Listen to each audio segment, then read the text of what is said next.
A few weeks ago, I got hold of a P&H Scorpio sea kayak rigged with a Code Zero sail. At first I tried it in gentle breezes on calm days, but this only left me wanting a little bit more excitement.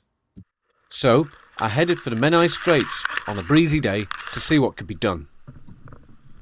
The Code Zero rig is really easy to use. It stows really neatly on the front deck and deploys quickly and easily. One line raises the mast, the other controls the sail. Sudden gusts can be a bit scary, but when the wind gets up, you can really go flying.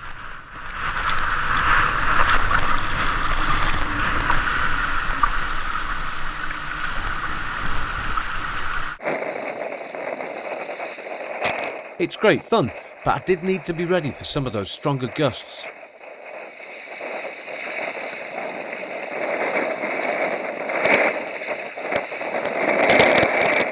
And it was nice to finish the day in calmer conditions in the shelter of Menai Bridge.